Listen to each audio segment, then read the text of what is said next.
Здравствуйте! Вы смотрите проект «Якутия в деталях. Мой доктор». С вами Иван Луцко.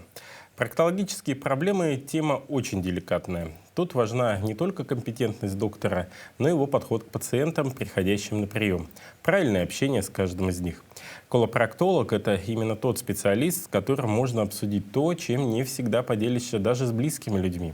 И сегодня с нашим гостем Егором Уваровым, врачом-колопроктологом Республиканской больницы номер 2 Центра экстренной медицинской помощи, мы обсудим эти деликатные проблемы, с которыми может столкнуться каждый. И постараемся замотивировать вас обратиться к медицинскому специалисту нужного профиля. Здравствуйте, Егор Потапович. Здравствуйте, Иван Петрович. Давайте немножко о том, что входит в компетенции колопроктолога, для того, чтобы обыватели понимали, чем занимается данный специалист. Врач-проктолог занимается заболеваниями прямой кишки, анального канала. Также в нашем отделении производится диагностика и лечение заболеваний толстой кишки. В целом, какой объем заболеваний проходит через ваше отделение? Очень большой. За год проходит около 1000 пациентов. Угу. А есть ли возможность проконсультироваться где-то в поликлинике республиканской больницы в случае, если возникли какие-то заболевания? Да, такая возможность есть. У нас присутствует медико-хирургический центр, в котором принимает наш врач-колопроктолог в рамках амбулатории, как поликлиники. Угу. Туда можно чаще всего записаться. Обращаются люди? Чаще всего это геморрой. Угу. Если взять понятие профилактическая цель проктолога, мы к терапевту чаще всего ходим по вопросам профилактики, если это диспансеризация. Пройти ее в установленные сроки, если год подходит, на определенный набор анализов, определить фактор риска. А в проктолога есть ли возможность проходить его с профилактической целью? Или все-таки, когда заболит, тогда придет? В целях профилактики проктолога стоит проходить независимо от гендера, это мужчина или женщина. Я бы рекомендовал после 40 лет, потому что после 40 уже возникают хронические заболевания, которые у нас есть у человека, они обостряются, беспокоят чаще. В том числе и по проктологическому? В том числе и по проктологическому. А если симптомы появляются, то на какие необходимо обратить внимание? Обращают внимание на симптомы. Это, во-первых, кровотечение, изменение цвета, характера стула, когда возникает боль, дискомфорт или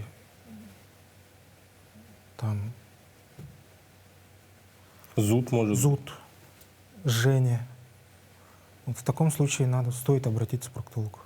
Вы сказали как раз про характер стула. Давайте уже тогда углубимся и в эту тему. Каким должен быть стул? Какого цвета должен быть кал? Каким должны быть регулярные посещения туалета с целью акта дефекации? Золотым стандартом стула считается это ежедневный оформленный стул, желательно по утрам. Так, в целом, в норму входит то, что, когда человек ходит 3-5 раз в неделю. Это считается за нормой. Все, что выходит за пределы этой нормы, уже считается патологией, то бишь запором, грубо говоря. Запор. Это тема тоже проктолога или это тема гастроэнтеролога? Больше запор, это, я считаю, больше к гастроэнтерологу относится, чем к проктологу. Но нередко именно сам запор вызывает наши заболевания, в том числе геморрой, парапроктиты, свищи. О них мы чуть-чуть позже поговорим. А по поводу еще стула. Цвет каким у него должен? Коричневый, светло-коричневый. Это считается нормой. Иногда цвет кала может меняться и в силу того, что мы кушаем того же самую свеклу. Где можно считать нормой? Человек увидит, что у него красный кал, и сразу: у меня там кровотечение. Да, из-за этого паниковать не надо. Это свекла, она может окрашивать стул. Красный цвет, похожий на кровь. Из-за этого паниковать, думаю, не стоит. А какие еще есть природные вещества, которые могут влиять на акт дефекации? Как слабительным образом, так и открашивать цвет нашего стула? Так, из продуктов всем известно это слива. она действует как слабительный препарат. Вот. Любая грубая клетчатка, это также механически она раздражает кишечник, и более легче человек ходит в туалет посредством клетчатки. Вот. А клетчатка, она практически во всех овощах и фруктах имеется. А по цвету стула что еще влияет на цвет кала? Ну, вот свеклу, да, мы упомянули. Ага. Допустим, молочный продукт. Молочные Осветляют? продукты не сказал бы. Вообще цвет халы это окрашивается нашими желчью. При холециститах кал может обесцвечиваться, когда нарушается приток желчи в кишечник. Вот. В таком случае кал вообще может стать белым или светло-желтого цвета. Вот это дальше уже другая патология. Но она не относится уже к колопроктологу. Все-таки, Да, опять не же, относится. холецистит — это история, не связанная с вашей профессией. Ну вот, как себя подготовить к проктологическому приему? Тут, скорее всего, еще и не только с точки зрения подготовить стул и так далее, да, покушать правильно, а еще психологически. Психологически, да, это не все готовы к этому, к сожалению. Вообще многие люди, особенно наше население, сильно стесняется вообще вопросов обратиться к проктологу. Вот. Из-за этого возникает люди обращаются уже на поздних стадиях заболевания, когда уже необходима экстренная помощь. Вот. А так в целом есть первичный осмотр, есть вторичный осмотр, повторный в смысле. При первичном, в принципе, там как-то соблюдать диету, такого особо не нужно в целом. А если врач, именно проктолог, направляет на какое-то обследование или будет планировать это обследование, например, ректоскопия, колоноскопия, иригоскопия, в таком случае надо уже подготовиться. То есть, подготовить кишечник, чтобы каловых масс ничего такого не было, не мешало осмотру. Угу. Частая проблема, с которой обращаются, вы сами об этом сказали, это геморрой. Да. Вот теперь подробнее об этом заболевании. Мы об этом всегда слышим, порой даже и в пословицах, и в поговорках используем очень часто этот диагноз. И порой некоторые даже не понимают, что означает это заболевание. Какой-то геморрой случился. А что это такое? Само заболевание геморроя — это, по сути, сосудистое заболевание, можно сказать. Разрастается геморроидальное сплетение по типу варикоза. Это, чтобы людям понятно было объяснять. Вот. Варикозное расширение геморроидальных сплетений возникает, и тем самым увеличивается и гипертрофируются ткани. А где находится сплетение? Геморроидальные сплетения выделяют наружное и внутреннее геморроидальные сплетения. Внутренние узлы находятся уже в самой ампуле прямой кишки внутри, а наружные, они уже с края, вокруг анального канала, получается, расположены. И тем самым выделяют внутренний геморрой, наружный геморрой и смешанный, комбинированный геморрой. Вот. 3 вида. Что является причиной возникновения этого заболевания? Причины разные. Это сидячий образ жизни, малоподвижный образ жизни. У женщин это, в основном женщины связывают появление геморроя с беременностью. Когда плод внутри матери растет, матка увеличивается, давление, соответственно, на брюшной полости и малом тазу возрастает, за счет чего и, получается, сосуды гипертрофируются, увеличиваются в размере и разрастаются сильно. Вот. Также, как мы ранее сказали, запоры могут приводить, частые запоры, к обострению или вообще развитию геморроя. Вот. Постоянные воспалительные реакции в прямой кишке, в анальном канале, все это провоцирует именно сам геморрой на его увеличение и последующее прогрессирование с годами. Вот. Также в целом 4 стадии выделяют геморроя. 1, 2, 3, 4. И каждая стадия имеет свою клиническую картину и свои проявления. При 1 стадии это беспокоит только периодические кровотечения небольшие, которые самостоятельно останавливаются. Во 2 это уже бывают как же кровотечение, и иногда выпадают узлы, но они самопроизвольно могут вправляться. При третьей, четвертой стадии эти узлы уже увеличиваются, и в четвертой стадии они сами не вправляются. То бишь их приходится самостоятельно вправлять обратно. Вот. А самостоятельно кому? Доктору или пациенту? Сами пациенты, если геморрой не обострен, он у них постоянно выпадает, это вызывает дискомфорт, и они самостоятельно вправляют. Это при том, что когда отсутствует вообще воспаление этих узлов. При воспаленных же узлах, когда они тромбируются, вот эти узлы, то уже нет возможности самостоятельно вправить, потому что это вызывает сильные боли. В таком случае уже надо будет обратиться к специалисту. Вот мы поговорили о том, какие стадии есть. Да? Причина все-таки сидячий образ жизни. Но вот до этого вы говорили, что еще могут быть проблемы в запорах, например. Вот как запор в данном случае влияет на возникновение геморроя? Запор вообще это получается замедление или затруднение прохождения кала, затруднение дефекации именно, что приводит к воспалительным явлениям. Осложнения — это проктосигмоидиты, проктиты. Вот. Все это и вызывает геморрой. Также бывают осложнения — это каловые завалы, когда ампула прямой кишки прям буквально забивается каловыми массами, и это все вызывает сильное давление, за счет чего и производит воспаление и развитие геморроя происходит. А вот если взять возраст пациентов, то в каком возрасте может встречаться геморрой? Вообще в любом. Даже у маленьких детей может встречаться геморрой. А вот к вам обращаются чаще всего люди в каком?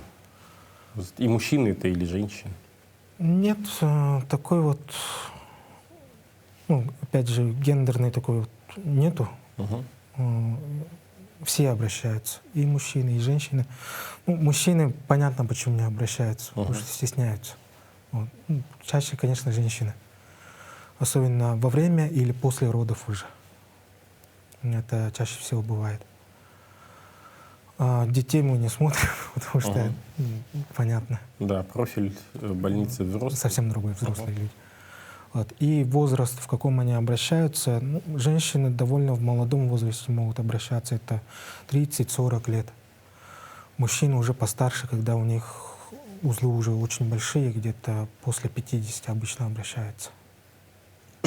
А вот если взять с точки зрения тактики лечения, то какую тактику в каком случае вы применяете? Когда требуется хирургия, а когда можно обойтись мазями, лекарственными препаратами? И можно ли вообще проводить профилактику геморроя? Профилактику, конечно, можно проводить. Это, во-первых, контролировать свой стул, образ жизни, быть более активным. Это профилактика. А вообще, с точки зрения показаний к оперативному лечению, оперативное лечение, я считаю, это крайний метод. Вот. Лучше все-таки, конечно, консервативно его вести и держать под контролем само заболевание посредством профилактики и лечения своевременного. Это надо будет своевременно проходить профосмотры, своевременно обращаться при возникновении тех или иных жалоб. Вот. Вообще, в целом, геморрой 3-й и 4-й стадии рекомендуется, конечно, оперировать, если они вызывают сильный дискомфорт. Опять же, это дискомфорт во время дефекации, когда узлы постоянно выпадают. Бывают очень частые кровотечения, которые могут даже приводить к анемии хронической. А хроническую анемию потом компенсировать, как-то его заместить очень трудно бывает. Это не как острая анемия, когда прокапал кровь и все нормально. Хроническое переливание не лечится. Вот. В таких случаях мы обычно планово пациента записываем, если есть показания, если пациент настаивает. Некоторые настаивают, прям, чтобы прооперировали, убрали узлы. И записываем на определенные даты и уже ложим в плановом порядке и оперируем. Ну вот если мы про операцию сейчас, тогда немножко раскроем, как она проходит. Что происходит, каким образом узлы иссякаются, что потом там остается. Вообще операция у нас в РБ-2, она в плановом порядке производится, и есть разные методы оперативного лечения. Это золотой стандарт по геморроидэктомии. Вот, под спинномозговой анестезией. Спинномозговая анестезия это подразумевается укол в поясничную область, где вводится анестетики, и ниже пояса уже человек полностью вообще болевая, тактильная чувствительность полностью отключается на 3-4 часа. Пациент в положении лежа на спине, ноги фиксированы. Вот. И всегда оперируются 3 основные узла, которые расположены по условному циферблату на 3, 7, 11 часах. Вот. Мы фиксируем сам узел, прошиваем его сосудистую ножку и по последующему уже отрезаем ультразвуковыми ножницами. Это считается как радикальное оперативное лечение. После данной операции, конечно, период реабилитации довольно болезненный. Он в стационаре занимает период лечения около 7 дней. Может увеличиваться до 2 недель. Это в зависимости от самих сложностей, вообще от размеров узлов, как операция сама проходила. Вот.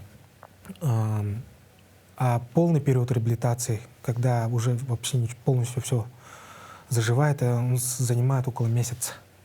Это зачастую месяц. Может увеличиться до 2 месяцев. Это всегда индивидуальные особенности организма. А вот как ходить в туалет после проведенной операции? После операции, после нашей радикальной операции, мы уже разрешаем на следующий день кушать пациентам. Вот. Проводим беседу с пациентом, чтобы он не боялся ходить в туалет. Первый стул всегда очень болезненный, поэтому заблаговременно наши пациенты получают обезболивающие препараты. Вот. И чем раньше проходит первый стул, тем лучше. Потому что некоторые пациенты из-за сильного страха сами провоцируют запор. Вот. В таком случае сам каловый комок, который формируется, возникает очень твердый и сухой, который с затруднением выходит. Потом может осложниться на послеоперационной ране. Это загноение может происходить, швы могут подорваться, кровотечение сильное может возникнуть. Поэтому рекомендую пациенту, конечно, в туалет ходить не бояться после операции. А если консервативное лечение? Консервативное лечение это подразумевается свечи, мази.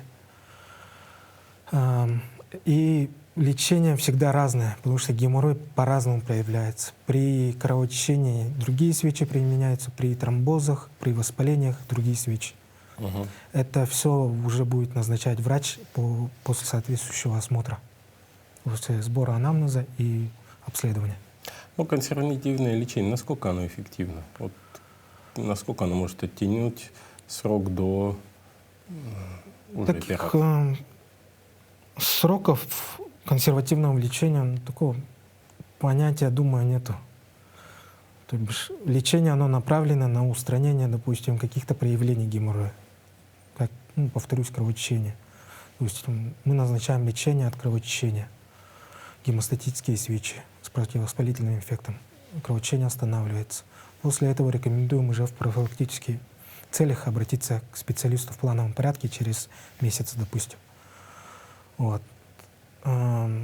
И также при тромбозах назначаем уже тромболитические свечи, которые рассасывают вот эти тромбы. Так, и опять же через месяц вызываем на повторный прием, чтобы посмотреть, тромбы ушли, вообще заболевание в какой стадии, в каком проявлении находится. В целом эффективность хорошая консервативного лечения. Вот. И оперативное лечение, опять же, в крайних случаях только желательно проводить. Вот я помню, что проводили еще процедуру лигирования геморроидальных узлов. Сейчас она проводится? Да, она в нашей больнице этого метода лечения не проводится, вот. Но в частных клиниках имеет место быть. Насколько она эффективна и в чем ее суть? По мне, метод довольно устаревший, можно сказать. Это суть этого метода, когда латексные кольца одеваются на узел геморроидальный, который уже заранее фиксирован, и на ножку узла одевается это латексное кольцо. Он эффективен, да, но иногда может вызвать такие вот осложнения в виде сильного профузного кровотечения. Мгм. Такое тоже бывало. А после проведенной операции возможен ли риск рецидива геморроя? После какой именно? Ну, Лигирования? геморроидектомии. После лигирования может быть, после геморроидектомии радикальной тоже может быть, Мгм. но через уже какое-то определенное время. Обычно лет 10-15 с этим не беспокоиться. Мгм. Но тем не менее, все равно Да, возможно. потому что радикальный метод лечения, он не подразумевает полное удаление всех геморроидальных узлов. Чисто физически мы не можем убрать все геморроидальное сплетение. Это может спровоцировать осложнение, опять же, это недержание или же наоборот рубцовую деформацию анального канала, при которой уже входить акт дефекации будет нарушен. Вот. Так что чисто физически полностью все узлы убрать нельзя. Мгм. Вот. Удаляются всегда большие воспаленные, вот гипертрофированные узлы материнские, а все остальные дочерние узлы, они уже в последующем постепенно спадаются. Мгм. А вот в случае, если, допустим, человек злоупотребляет алкоголем, насколько риск провоцирования геморроя высок?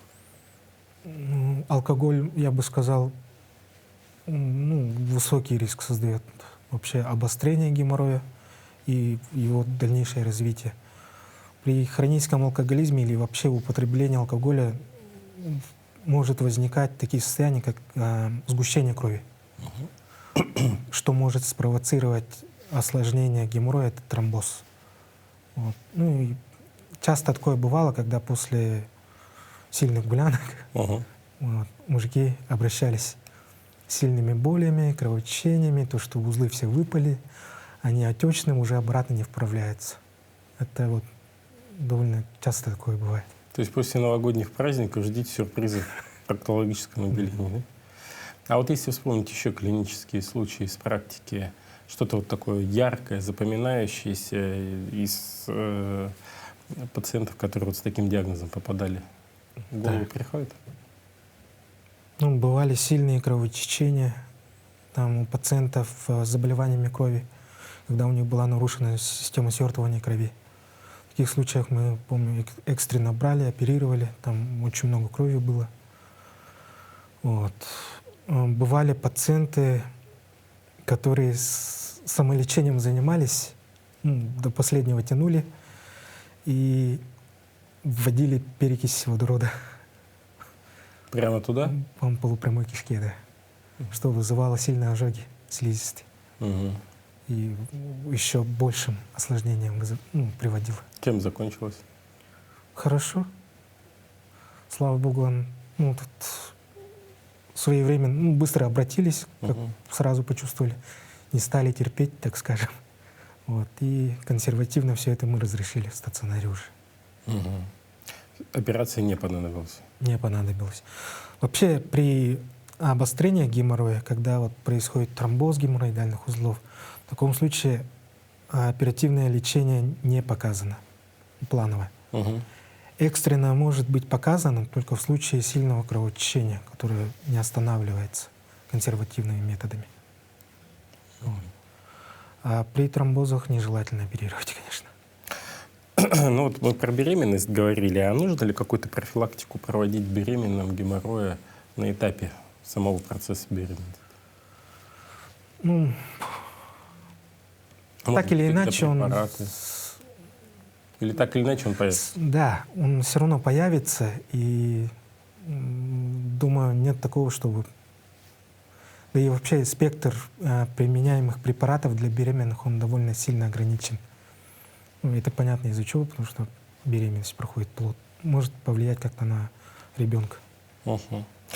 Ну вот мы вроде бы постарались все про геморрой сказать, да, ну, это просто потому что самое часто встречающееся заболевание. Но тем не менее есть и другие проблемы в области анального отверстия. Это и проктиты.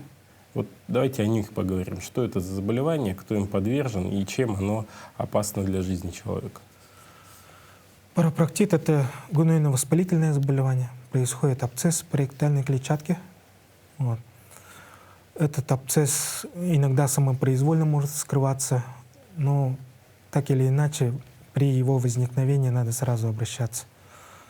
Как он проявляется, так это сильные боли беспокоят, так как это гнойно-воспалительное заболевание, повышается температура, выраженный дискомфорт всегда жалуются пациенты в области анального канала, прямой кишки, тяжесть возникает, чувство инородного тела.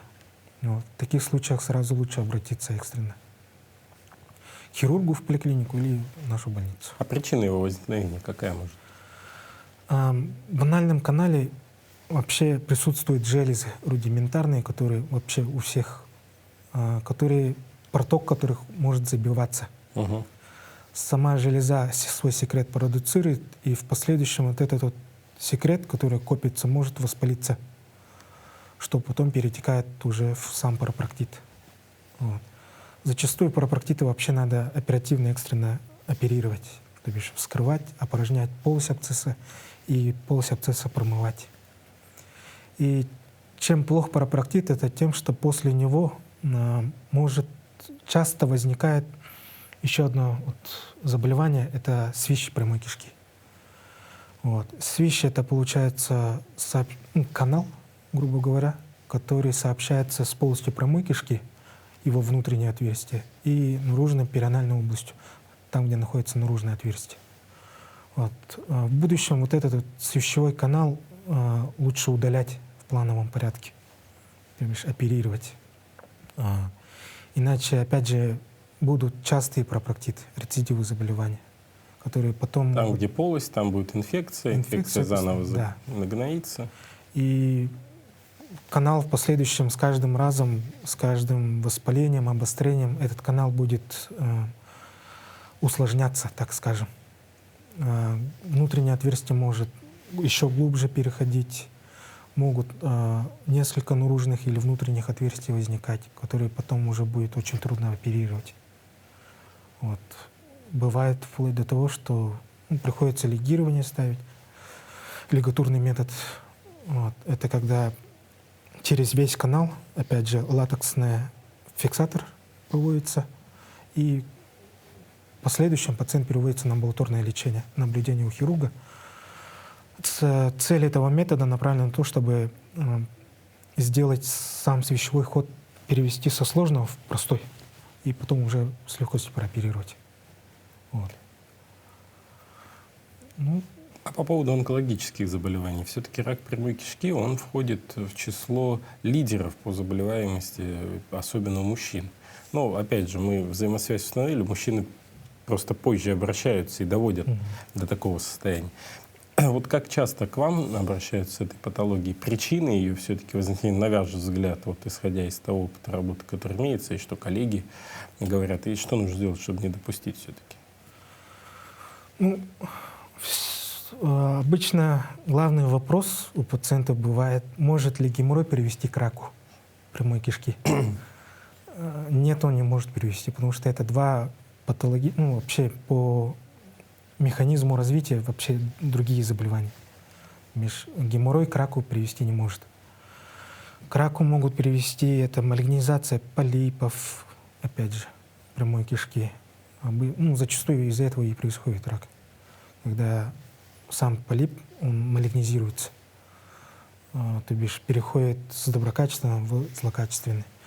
Соответственно, чтобы уменьшить риск этого появления этого рака, опять же, надо проходить профилактические осмотры. Это тотальная колоноскопия, ректоскопия, иригоскопия. Такие вот обследования. Приятного в них мало, надо признать честно. Приятного мало, конечно, но это колоноскопия считается самым лучшим методом диагностики заболеваний прямой кишки и всей толстой кишки. То бишь можно выявить полипы, онкологические заболевания на ранних этапах. И вообще после 40 в год хотя бы один раз надо проходить, я считаю, вне зависимости от пола, мужской или женский. А вот сама процедура колоноскопии, иригоскопии, как она проходит? Давайте настроим уж людей морально. Так, к колоноскопии как минимум надо готовиться 3 дня. Это соблюдать бесшлаковую диету, питание должно быть жидкое. Также помимо этого пациенты принимают слабительные препараты. Это Мовопред, Фортранс, которые разводятся в воде и принимаются. Вот. Сама процедура, конечно, неприятная. Вот. Неприятная за счет того, что происходит инсуфляция кислорода, вообще воздуха, полость прямой и толстой кишки, чтобы расправить ее стенки. То есть через анальное отверстие вводится зонд, который запускает кислород, ну, в данном случае газ, для того, чтобы расширить полости кишечника. Да, чтобы визуальный осмотр был более тщательный и информативный. Угу. Вот. Докуда доходит зонд? До слепой кишки это где-то 1,20 м. Бывает и так. Бывает и глубже, когда у человека удлинение кишечника. Можно ли провести под анестезией? Самый часто возникающий вопрос. Да, можно. Ну, там применяются анестетики короткого действия, и в это время уже пациент спит. В это время проводится обследование. Сама процедура сколько занимает времени? Ой, если каких-либо патологий и вообще сам пациент готов, она довольно быстро может проходить, 30 минут. Но бывают там какие-то аномалии развития, удлинение кишечника, там изгибы лишние. В таких случаях сама процедура может удлиняться по времени, может до 2 часов доходить. Даже. Обследование полное. Серьезно. Но зато уж наверняка сделал. Уже наверняка, да. Вот в части все-таки онкологического заболевания, первые симптомы какие могут быть? Первые симптомы, кровь, наличие крови, калия, какой-то дискомфорт может беспокоить в той или иной части кишечника, смотря где вообще эта онкология растет. На ранних этапах онкологии вообще как находка в основном. Во время, опять же, колоноскопии или другого обследования, как компьютерная томография, когда контраст копится в определенной точке. Вот. И в целом заболевание такое скрыто проходит, когда оно уже большое и вызывает какой-то такой дискомфорт, выявляется обычно. Вот мы плавно подходим к концу программы, и хочется все-таки спросить, вот из практики, может быть, вспомните какие-то яркие такие, может, необычные случаи из работы проктолога, с чем пришлось столкнуться? Так.